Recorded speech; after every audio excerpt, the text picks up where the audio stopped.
mangunguha tayo ng dayami at gagamitin natin sa ating mga alaga.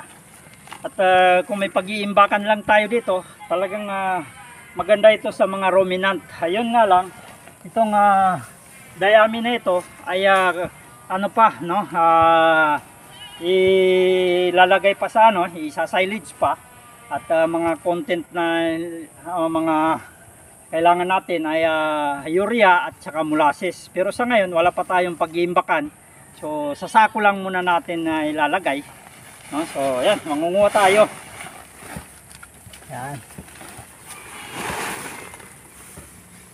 So ganito buhay natin dito sa farm. So malaking bagay itong dayami na ito. Sa Luzon hindi na ito nabibili na ito. Pero dito sa atin sa Mindanao ay pinapabulok lang sa magiging pataba na rin. Bye bye.